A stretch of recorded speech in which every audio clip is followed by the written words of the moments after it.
Mesdames, Messieurs, bienvenue à travers.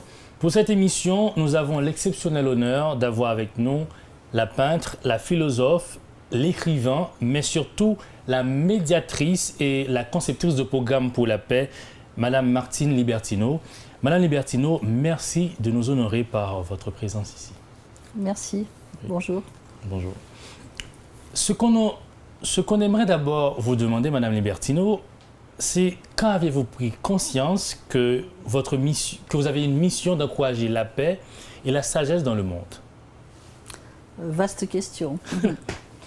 Bon, je peux donner environ une date quand même, c'est vrai. C'est qu'autour de l'âge de 30 ans, il m'est arrivé des situations dans ma vie qui m'ont fait changer de parcours, puisque je n'étais que peintre, artiste peintre, qui était déjà une vocation d'ailleurs et qui l'est toujours. Et c'est pendant cette période que j'ai pris conscience vraiment d'un choix d'aider l'humanité. Mais, parce qu'il y a toujours un mais, n'est-ce pas, une question. Oui, depuis mon enfance, j'étais toujours très à l'écoute de l'humanité. Je me faisais beaucoup de soucis étant enfant pour le bonheur des autres, surtout pour la souffrance des autres, des animaux, enfin de tout ce qui se passait sur la Terre. Et donc je peux dire que depuis ma naissance, en fait, inconsciemment ou pas, j'ai toujours été appelée. Il est il est écrit que les bases de votre philosophie ont été posées vraiment autour des années 1986 et 1988. Sur quoi se fonde effectivement exactement votre philosophie? Alors, ma philosophie, je dirais, se base essentiellement sur l'amour. Mais encore faut-il comprendre ce que veut dire aimer, n'est-ce pas? Absolument, voilà, parce oui. que là aussi, c'est une vaste analyse. Hein, oui, qu'est-ce oui. que l'amour? Mais c'est vrai que si je devais faire vraiment, dire en un mot à quoi correspond ma philosophie, cette philosophie correspond non pas à la recherche de l'amour, mais à la capacité de l'être humain à trouver cet amour en lui, pour les autres et pour la vie. Et partant de là, savoir, parce que c'est mon unique conviction, c'est que l'homme ne peut pas vivre sans amour, bien qu'il puisse penser à certains moments qu'il peut s'en passer. L'homme ne peut pas vivre sans amour et ne peut pas construire sa vie et son futur et le futur de ses enfants sans amour. Comment définir l'amour? L'amour, c'est déjà le respect. C'est pas seulement être amoureux, n'est-ce pas? Bon, amoureux, c'est bien aussi. Hein, je ne suis pas contre le fait d'être amoureux, bien au contraire.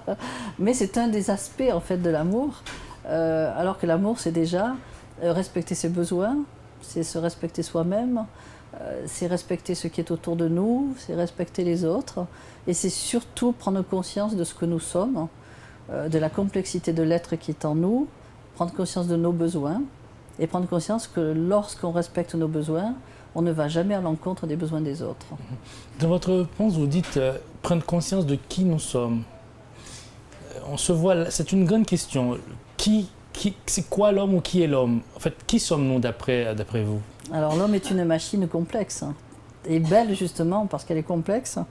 Et c'est la raison pour laquelle cela demanderait bien plus de travail, bien plus de compréhension, bien plus de recherche dans la vie de l'être humain.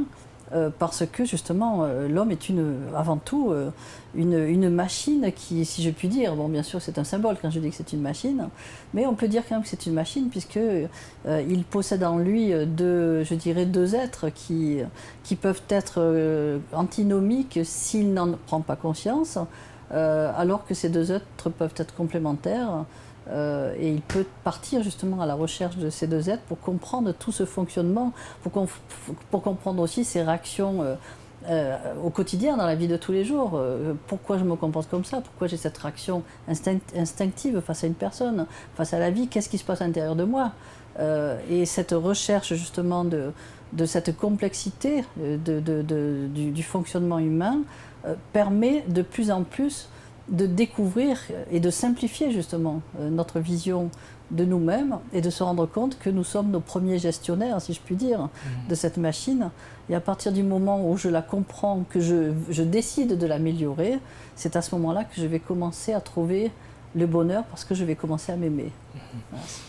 La sagesse et la paix restent pour tout profane deux concepts appartenant à une réalité combien idéale. Est-ce que vous pourriez nous aider à rendre beaucoup plus accessibles ces deux concepts pour nous dans une dimension finie, voilà, finie est notre dimension, quoi. Bon, ben déjà, la sagesse, qu'est-ce que ça veut dire? Parce qu'évidemment, ce sont des grands mots hein, qui peuvent vouloir dire beaucoup de choses et peu de choses. Ce sont des mots qu'on utilise beaucoup. Mais je pars du principe que dès que j'utilise un mot, je dois le mettre en pratique. Voilà. Donc le mot sagesse se dit très vite, mais il faut des années pour le mettre en pratique. Ben, la sagesse, en fait, pour moi, c'est un peu la voie du milieu, c'est-à-dire que c'est la voie de l'équilibre. Et si on regarde bien justement le fonctionnement humain, on va s'apercevoir qu'il est toujours dans deux extrêmes opposés. Ben, regardez par exemple ce concept qui est tout simple parce que c'est un concept que tout le monde comprend dans l'humanité, c'est l'amour et la haine, n'est-ce pas? Voilà. Si on parle d'amour, on peut parler de passivité, pardon, on peut parler de dépendance, dépendance affective. Pour moi, ce n'est pas de l'amour. On peut parler de possessivité, ce n'est pas de l'amour.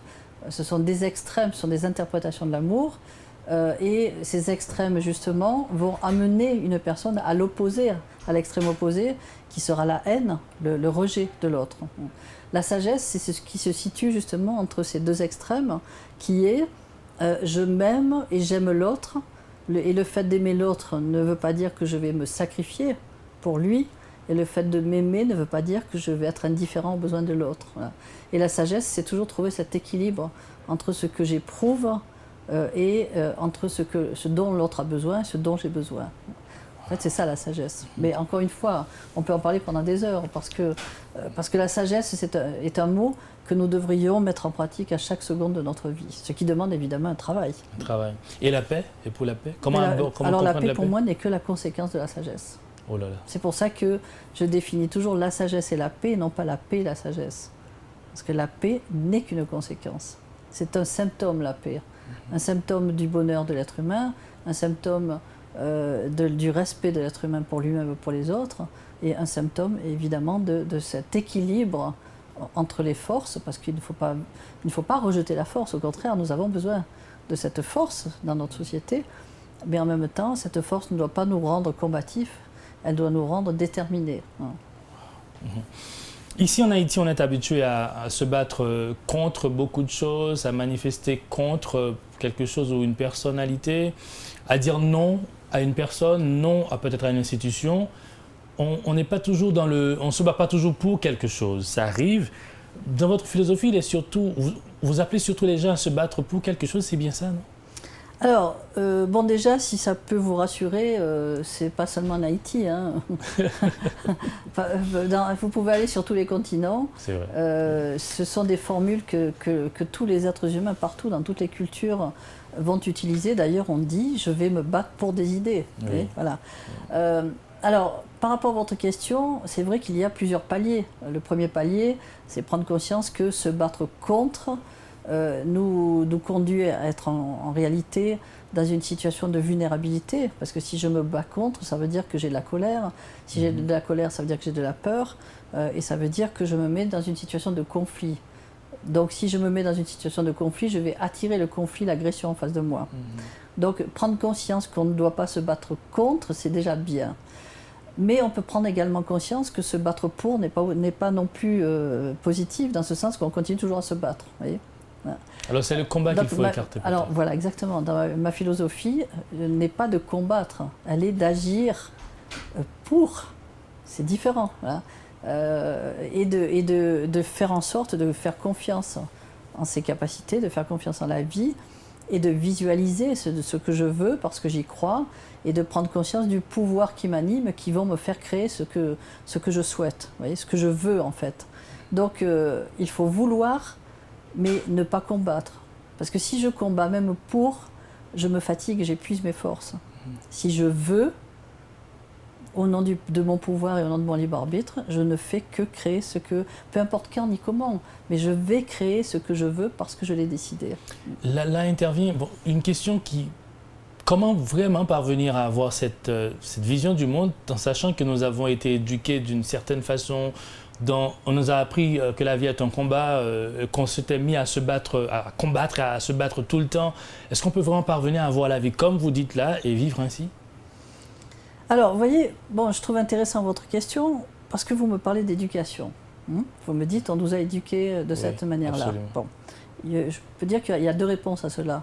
Dans ce sens que notre éducation, l'éducation que nos parents nous ont donnée, est une éducation que nous avons nous-mêmes à l'intérieur de nous. Pourquoi? Parce que la configuration humaine où que nous soyons, justement, nous montre que nous avons en nous une éducation qui existe déjà à la naissance, avant que nous naissions dans une famille. C'est-à-dire qu'on va naître avec la peur de ne pas être aimé, on va naître avec la peur de ne pas être compris, on va naître avec la capacité d'avoir des dons aussi, parce qu'il ne faut pas parler non plus que de nos programmations émotionnelles, de nos difficultés. Il faut parler aussi des belles choses qui animent un enfant déjà à sa naissance. Un enfant va naître avec déjà des potentialités énormes qui vont lui permettre, qui va étonner d'ailleurs ses parents, parce que tout d'un coup on va le voir évoluer dans une situation, on va dire mais il n'a jamais appris, comment il sait ça? Eh ben, il sait ça parce qu'il est né avec, parce qu'il a déjà tout ça en lui. Bon, ce qui veut dire que déjà il faut perdre cette idée que ce n'est pas l'éducation qui fait l'homme. L'homme est fait avant l'éducation. Et l'enfant naît avec sa personnalité, avec ses qualités, avec ses difficultés. Il a déjà une configuration qui est faite. C'est un puzzle qui s'est mis en place déjà à sa naissance, avec sa manière de penser, sa manière de voir les choses, qui va faire évoluer à l'intérieur de lui. Bon, il est vrai que l'éducation qu'il va recevoir va confirmer ce qu'il éprouve au fond de lui, ou va infirmer. Mais en dernier lieu, c'est toujours lui qui va décider s'il accepte la vision des adultes ou s'il ne l'accepte pas. Mais évidemment qu'avec notre difficulté d'être humain, actuellement dans notre société, à ne pas comprendre ce que nous sommes et comment nous fonctionnons, souvent nous simplifions la situation en disant « oui, mais je suis comme ça à cause de mon éducation. Je suis comme ça à cause du voisin qui m'a fait du mal. Je suis comme ça à cause de cette personne. » Vous voyez, on a toujours besoin d'expliquer le pourquoi du comment, alors qu'en réalité, c'est toujours moi en dernier lieu qui prend une décision. Alors, la deuxième réponse, c'est que, comme vous avez parlé d'éducation tout à l'heure, je vous remercie d'avoir utilisé ce mot parce que ça m'arrange bien, et qu'en même temps, vous vous posez la question comment faire. La réponse est dans votre question, en fait. C'est que si nous avons pu recevoir une éducation quelle qu'elle soit, ça veut dire que nous pouvons recevoir une autre éducation. Clair. Voilà. J'ai pensé, en fait. Voilà. Ce qui veut dire que, tout simplement, moi, ce que j'attends de l'humanité, si je peux me permettre d'attendre quelque chose d'elle, n'est-ce pas? Je peux me permettre, ça fait bientôt 40 ans que j'enseigne, donc j'ai eu assez de patience pour pouvoir me permettre d'attendre quelque chose. Mais c'est vrai qu'il suffirait simplement que nous acceptions que tout ce qui est à l'intérieur de nous est malléable, peut s'améliorer, je ne dis pas se transformer, simplement s'améliorer, au même titre qu'un enfant qui va à l'école ne reste pas à son niveau d'école primaire. Il va aller à l'école secondaire, il va améliorer ses connaissances. Ensuite, il va aller à l'université, il va améliorer ses connaissances. Ensuite, il va devenir professeur, il va améliorer ses connaissances. Alors, je vous pose la question, comment se fait-il que dans ce domaine-là, pour nous, c'est d'une évidence fondamentale que un enfant, en grandissant, ne reste pas à l'école primaire. On va lui donner une éducation intellectuelle qu'il va faire fructifier. Eh bien, l'histoire de l'homme, c'est exactement la même chose. C'est que nous devons nous éduquer à la paix, nous devons nous éduquer d'une certaine manière, nous devons éduquer ce qui est en nous, c'est-à-dire notre subconscient, pour pouvoir justement construire notre vie et pour pouvoir parvenir à la paix. Donc c'est vraiment une question d'éducation essentiellement. Oui, mais cette éducation du subconscient, elle commence où pour nous autres qui avons l'habitude de voir les choses autrement? Elle devrait commencer dès la naissance. Elle devrait, j'entends bien. Oui, voilà. Je elle comprends. devrait. Maintenant, pour un enfant, disons actuellement dans notre situation, aujourd'hui, un enfant peut commencer à recevoir cet enseignement, puisque j'ai créé des écoles d'éveil philosophique qui fonctionnent en Suisse, qui fonctionnent en Haïti, en Afrique. Et dans ces écoles d'éveil philosophique, nous avons des enfants à partir de 6 ans qui sont capables de commencer vraiment ce travail d'apprentissage d'être humain, de découverte de soi. Et je peux vous dire que les enfants vont très, très, très vite. Voilà. Et donc, normalement, cet enseignement devrait être inclus dans le programme scolaire. Et pour moi, c'est la seule possibilité pour l'humanité actuelle d'aller rapidement vers la paix que tout le monde souhaite. Et justement, vous faites un très grand travail pour la paix et tout au long des années 90, vous avez travaillé pour la paix en ex-Yougoslavie, à la Serbie, à la Bosnie. Fort de cette expérience, permettez que je vous pose cette question-là. La paix a-t-elle un prix? Bon, là aussi, vous voyez, je pourrais vous dire oui et non, parce que la paix est une conséquence du bonheur, n'est-ce pas? Oui. Pour moi, le bonheur n'a pas de prix, parce que est-ce que le bonheur doit se payer? Le bonheur, pour moi, c'est un état d'être qui est l'évidence même de notre vie sur Terre. Pourquoi on viendrait sur Terre pour être malheureux? Pourquoi viendrait-on sur Terre pour se faire souffrir?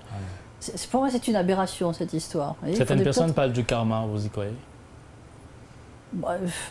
Disons que dans la religion, dans certaines religions, bien sûr, je ne vais pas dire le contraire, mais encore une fois, nous avons une interprétation du karma. Soit nous avons une interprétation neutre, le karma, ça veut dire j'ai un travail à faire dans cette vie, donc il n'y a pas de connotation négative.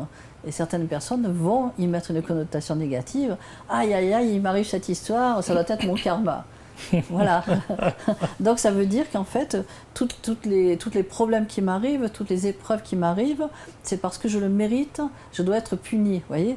Mais on a exactement cette même vision dans la religion catholique, dans la religion chrétienne, parce que je perçois ma religion, je perçois ma philosophie à travers mon subconscient. Donc j'y mets quelque chose de négatif. Mais en réalité, voilà, il n'y a rien de négatif. Dans ce sens que je suis responsable de ma vie, je suis responsable de ma manière de penser, de ma manière d'agir, et donc je ne mérite aucune punition. Je dois être responsable puisque je suis face à la vie, je prends mes décisions. Qu'elles soient personnelles, qu'elles soient familiales, qu'elles soient affectives, qu'elles soient sociales. Voilà, en tant que citoyen, je prends mes décisions. Et du moment que j'ai pris mes décisions, je dois être responsable. Mais la responsabilité ne me demande pas de me sentir coupable et de me punir parce que je suis pécheur. Ça, c'est un mot qui n'existe pas non plus dans ma philosophie. Vraiment? Non. Vous n'y croyez pas au péché? Mais non, je crois à la responsabilité. Mais pourquoi dire à une personne tu es pécheur? Pécheur de quoi? Pourquoi on doit se faire du mal en se disant ah, j'ai fait du mal, je mérite une punition? Non, je suis une personne qui peut faire des erreurs. Et si je fais des erreurs, sans complaisance, je les vois, je me pardonne cette erreur et je m'active pour ne plus la refaire et je remercie de cette expérience. C'est suffisant. Vous avez toujours vu la vie ainsi? Oui, je pense, oui. Oui. Les enfants et les adolescents, vous travaillez beaucoup avec eux, vous accordez une grande place à cette tranche d'âge, si vous permettez que je parle ainsi. Pourquoi accordez-vous cette importance aux adolescents et aux enfants? C'est parce que j'accorde de l'importance à l'être humain, tout simplement, n'est-ce pas? Et comme j'aime l'être humain, je me dis qu'il vaut mieux très vite qu'il s'arrête de souffrir. Et pourquoi s'arrêter de souffrir à 50 ans alors qu'on peut s'arrêter de souffrir à 5 ans? Voilà. Donc l'être humain, la plupart des êtres humains, enfin tous les êtres humains, vont se développer leur personnalité d'une manière juste ou pas, dès leur plus jeune âge, parce que l'expérience de l'enfant, à travers son regard aussi sur sa famille, sur ses parents, va le conduire à renforcer ses programmations émotionnelles ou à renforcer ses qualités. Et d'expérience, si on regarde fonctionner les enfants, on se rend compte qu'ils n'ont pas les tabous des adultes. Non. Ils n'ont pas les conventions des adultes. Ils sont purs, ils sont simples finalement. Voilà. Et donc, ils sont prêts beaucoup plus facilement, je dirais, à absorber un enseignement, à le comprendre, à en faire quelque chose, parce qu'ils n'ont pas d'orgueil, parce qu'ils n'ont pas peur de se remettre en question. Pour eux, c'est tout simple. Voilà. C'est pour ça que ça a une importance fondamentale d'enseigner déjà aux enfants, dès leur plus jeune âge, pour qu'ils prennent de bonnes habitudes de fonctionner et pour qu'ils prennent de bonnes habitudes pour construire leur vie, pour qu'ils deviennent responsables et puis pour qu'ils soient heureux dans leur vie. Alors, une dernière question avant la pause. On va marquer une pause dans un instant. Quelles sont les bonnes habitudes de vie? Alors, les bonnes habitudes de vie, évidemment, tout ça est accompagné d'actes, bien sûr, mais une bonne habitude de vie, c'est de se rendre compte que personne mieux que moi ne peut me faire du bien. Personne. Je suis la seule personne qui sait ce dont j'ai besoin. Ce qui veut dire que quand je me lève tous les matins, à chaque seconde de ma vie, je dois prendre soin de moi. Voilà. Mais encore une fois, prendre soin de moi n'est pas je suis égoïste, je ne pense qu'à moi, c'est autre chose. Mais pour prendre soin de soi, de nouveau, il faut savoir qui nous sommes, il faut savoir ce que j'attends de la vie, ce que j'attends de mon frère, de ma soeur, ce que j'attends de mes parents, ce que j'attends de mon couple. Voilà, qu'est-ce que je veux et surtout, prendre conscience que le bonheur n'est pas voilà, quelque chose d'abstrait, que éventuellement je vais pouvoir avoir quand j'irai au paradis plus tard quand je serai mort, mais le bonheur c'est ici tout de suite parce que je le mérite. Oui. Donc c'est vraiment un travail, c'est un travail de chaque seconde. Donc c'est déjà la première, je dirais le premier état d'esprit que nous devons avoir, c'est nous aimer. Voilà. Et ensuite se rendre compte que toute réaction que je vais avoir dans ma journée sera justement la preuve que je m'aime ou que je ne m'aime pas. Voilà. Exemple, si je m'énerve, parce que dans la journée, combien de fois on va s'énerver, combien de fois on va s'agacer parce qu'on a quelqu'un devant nous, parce que sur la route, parce qu'on trouve que les autres ne se comportent pas bien, parce qu'on trouve que la vie est injuste, parce qu'on souffre, etc. etc. Et on va s'apercevoir que chaque fois qu'on s'énerve, en fait, je me fais du mal. Voilà. Et si je dis à une personne, mais tu vois, quand tu t'énerves, tu te fais du mal, ouais, non, mais c'est rien, c'est normal, tout le monde s'énerve, c'est pas grave. Si, c'est grave, parce que chaque fois que tu t'énerves, tu te fais du mal. Voilà. Et chaque seconde où on se fait du mal est une seconde de trop. Donc, prendre conscience toute la journée, en fait, que au lieu de m'énerver, je dois lâcher prise face à la situation qui est en face de moi, mais lâcher prise n'est pas me soumettre. Vous voyez. Et souvent, qu'est-ce que nous faisons dans notre société? C'est que d'abord nous nous soumettons et ensuite nous nous énervons. Donc, on ne doit pas se soumettre, mais on ne doit pas s'énerver. C'est-à-dire qu'on doit voir ce qui est en face de nous, voir la réalité. Donc ça fait partie aussi du bonheur, ça fait partie de s'aimer, c'est de voir la réalité, de cesser d'en souffrir, mais d'agir pour la transformer. Alors, j'aimerais bien vous poser une question maintenant, mais le moment de la pause, on va marquer la pause, on revient tout justement après. Et déjà, je vous dis la question, c'est est-ce que c'est nous qui nous rendons malades? C'est la question. Mais le temps de la pause, téléspectatrices, téléspectateurs, restez branchés, vous suivez à travers. Le temps de marquer une pause, on revient dans un court instant.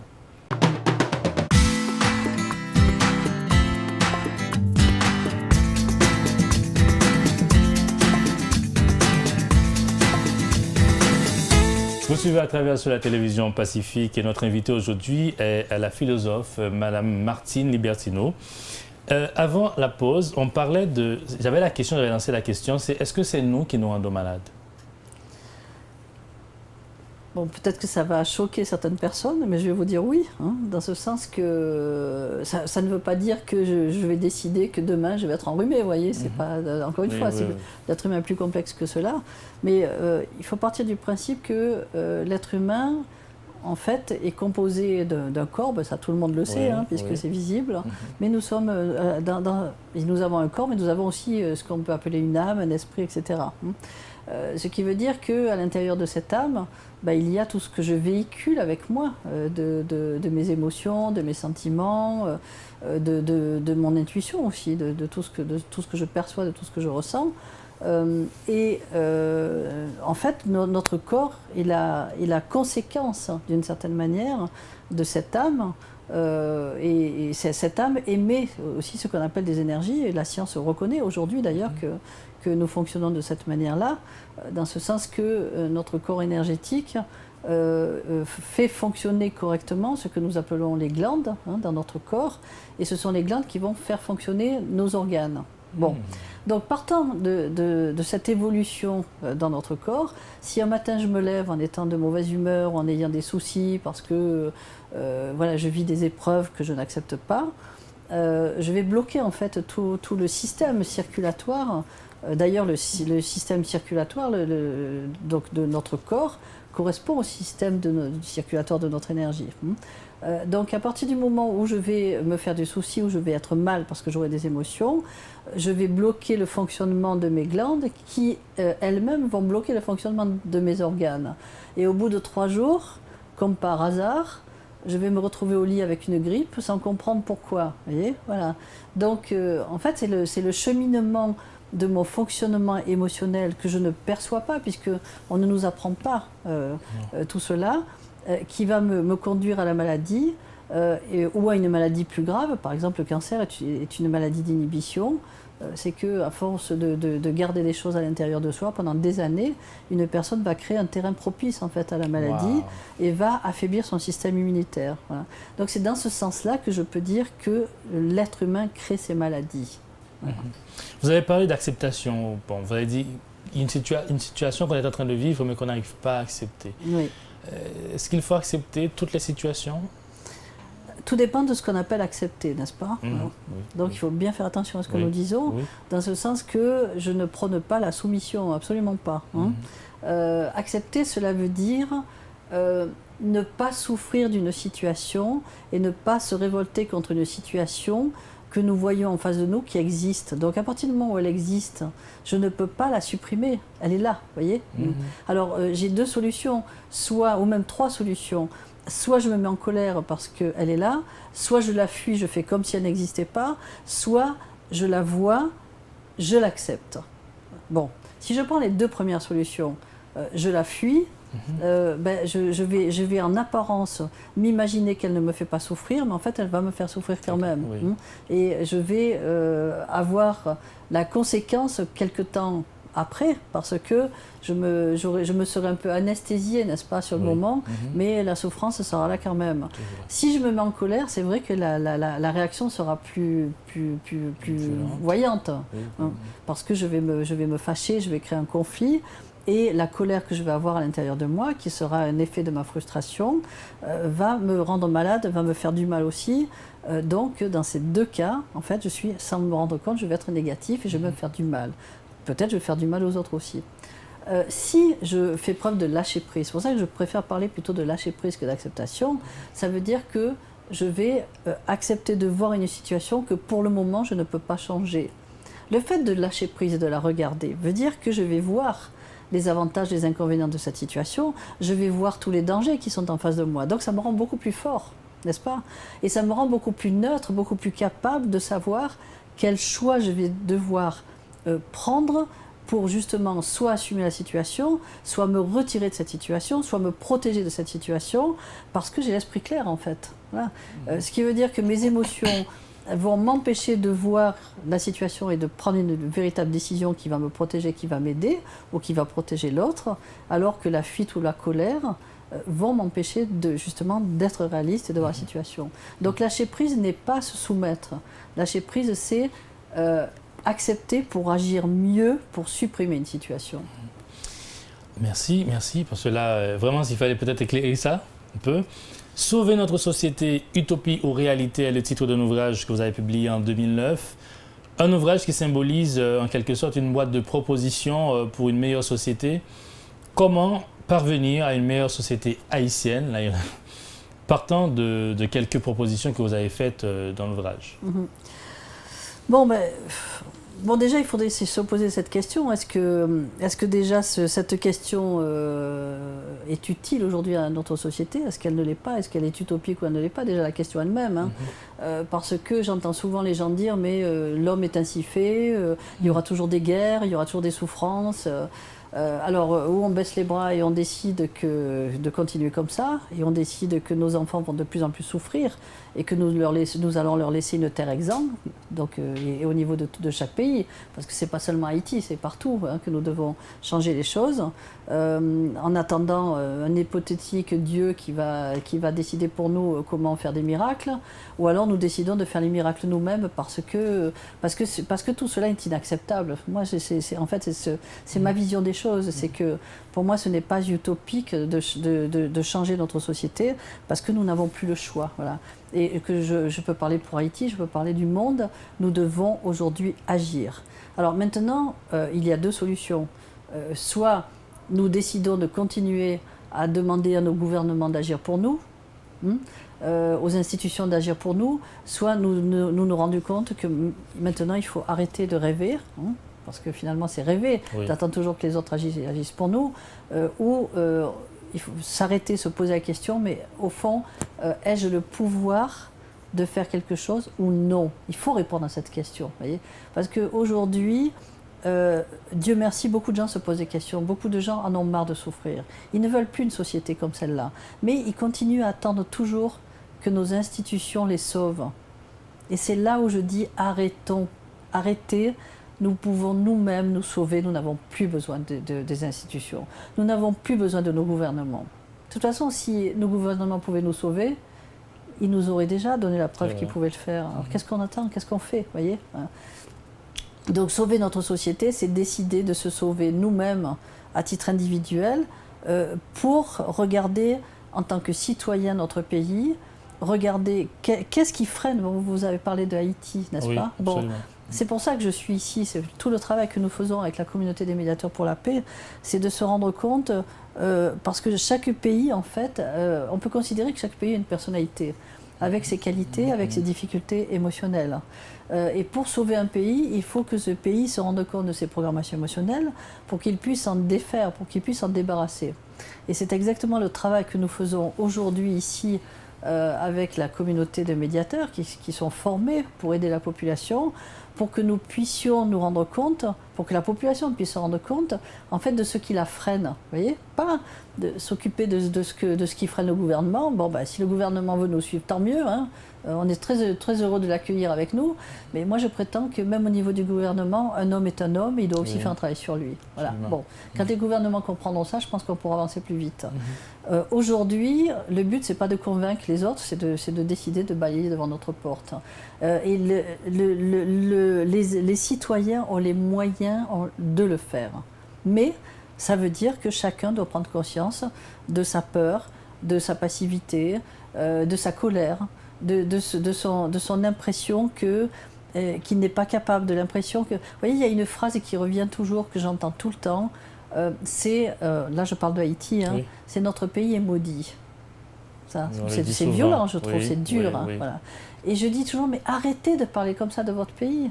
En fait, à force de le dire, il va le devenir. Absolument. Parce que nous avons un pouvoir. Imaginez que dans une société, je dirais, 10 000 personnes disent tous les jours en se levant, notre pays est maudit. Mais par la force des choses, il va le devenir parce que nous avons le pouvoir de l'amener à tirer des situations qui font que un jour on va dire j'avais raison de dire que mon pays est maudit parce que voilà tout ce qui nous arrive. Au contraire, il va falloir changer d'état d'esprit. Vous voyez, au niveau de Haïti, c'est vraiment le message que je veux donner, c'est que chaque citoyen doit changer son état d'esprit, doit changer sa vision du monde, doit changer sa vision de son pays et se rendre compte que chaque Haïtien a une valeur, il a des qualités, il a une détermination qui peut lui permettre de changer lui-même ce qui se passe dans son pays, ce qui se passe sur sa terre, ce qui se passe dans son village. Et il faut arrêter de pleurer, il faut arrêter de se dire nous n'avons pas les moyens, nous n'avons pas le pouvoir.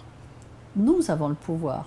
Voilà. Seulement il faut travailler. C'est vrai, il faut travailler, il faut accepter que nous avons des qualités et que ces qualités, il faut se lever le matin en se disant c'est pas l'autre qui doit faire pour moi, c'est moi qui dois le faire, c'est moi qui dois développer la rigueur, l'engagement, respecter mes engagements, savoir que je dois me faire confiance, je dois faire confiance à la vie, etc. En fait, c'est toutes les qualités que les Haïtiens doivent développer. Et ils verront à ce moment-là que nous pouvons faire des miracles tous les jours. Et je peux vous dire qu'avec la communauté de médiateurs, nous faisons des miracles avec la population qui travaille avec nous. Oui. Mais les miracles, il faut les faire à long terme. Il ne faut pas se lever un jour en disant « je vais faire un miracle, et une fois que j'ai fait un miracle, je me frotte les mains puis je vais m'asseoir ». C'est tous les jours qu'il faut les faire. Mais vous parlez de la communauté des médiateurs pour la paix. C'est quoi comme communauté en fait ?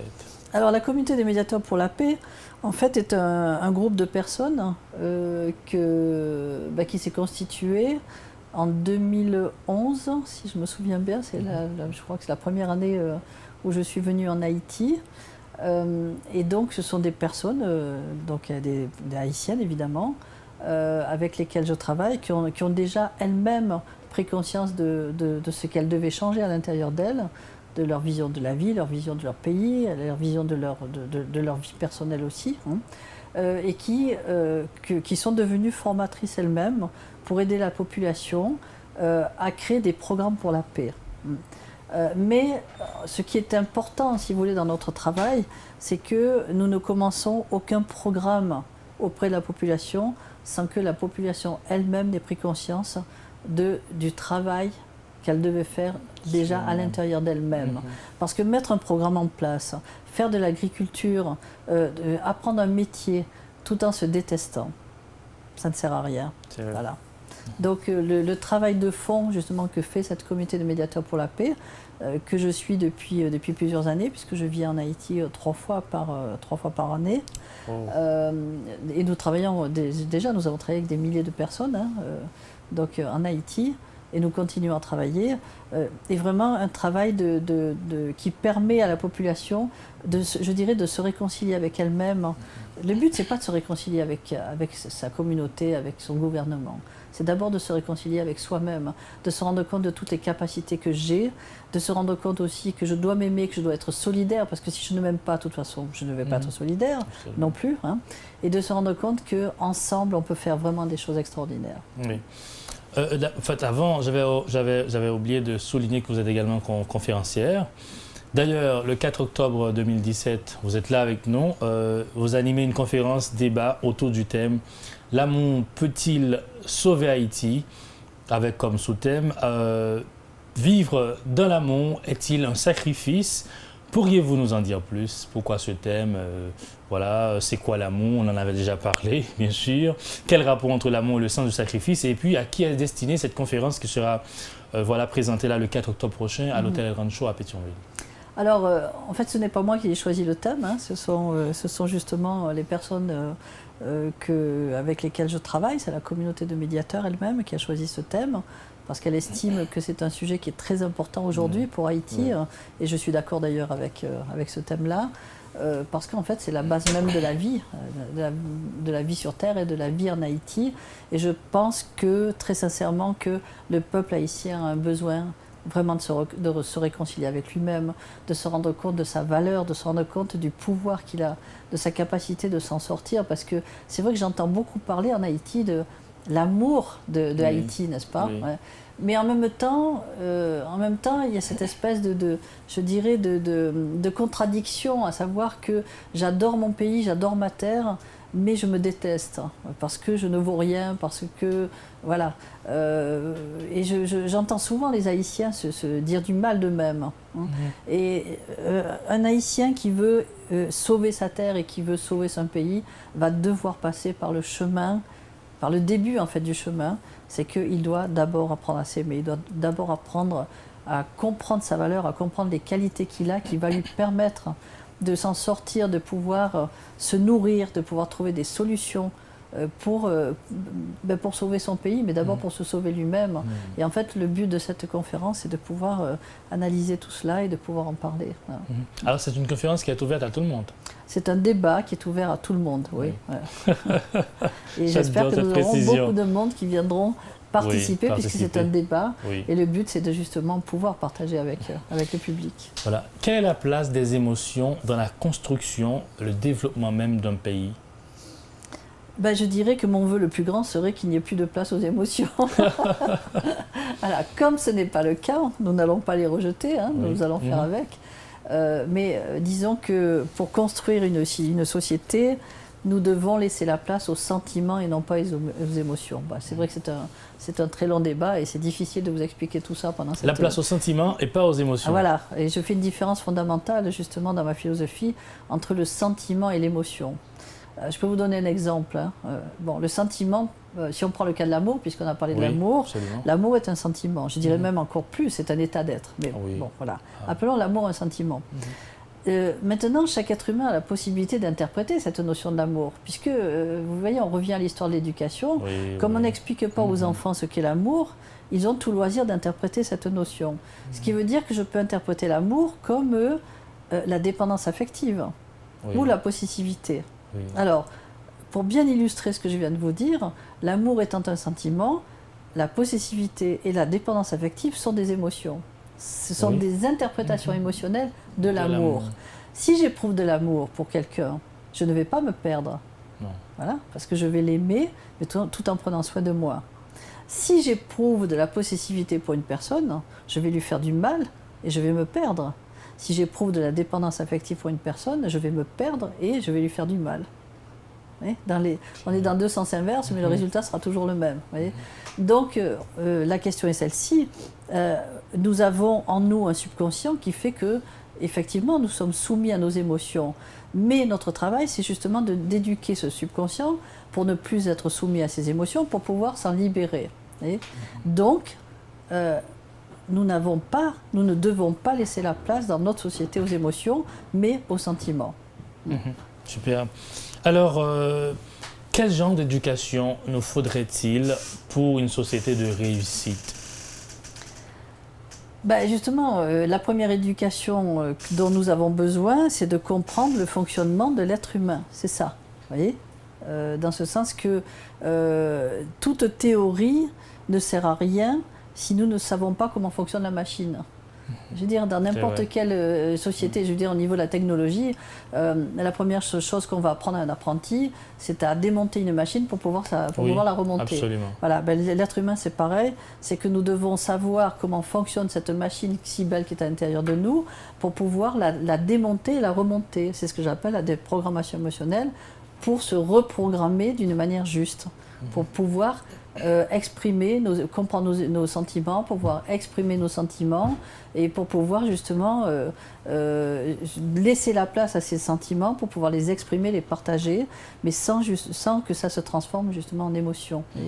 Donc le travail, c'est de permettre aux enfants, dès leur plus jeune âge, de comprendre comment fonctionne l'être qui est en eux pour pouvoir le décoder et pour pouvoir faire fonctionner cette machine d'une manière juste qui leur permettra d'accéder à cette fameuse sagesse dont vous parliez tout à l'heure, qui ne peut nous conduire qu'à la paix et au bonheur. Oui.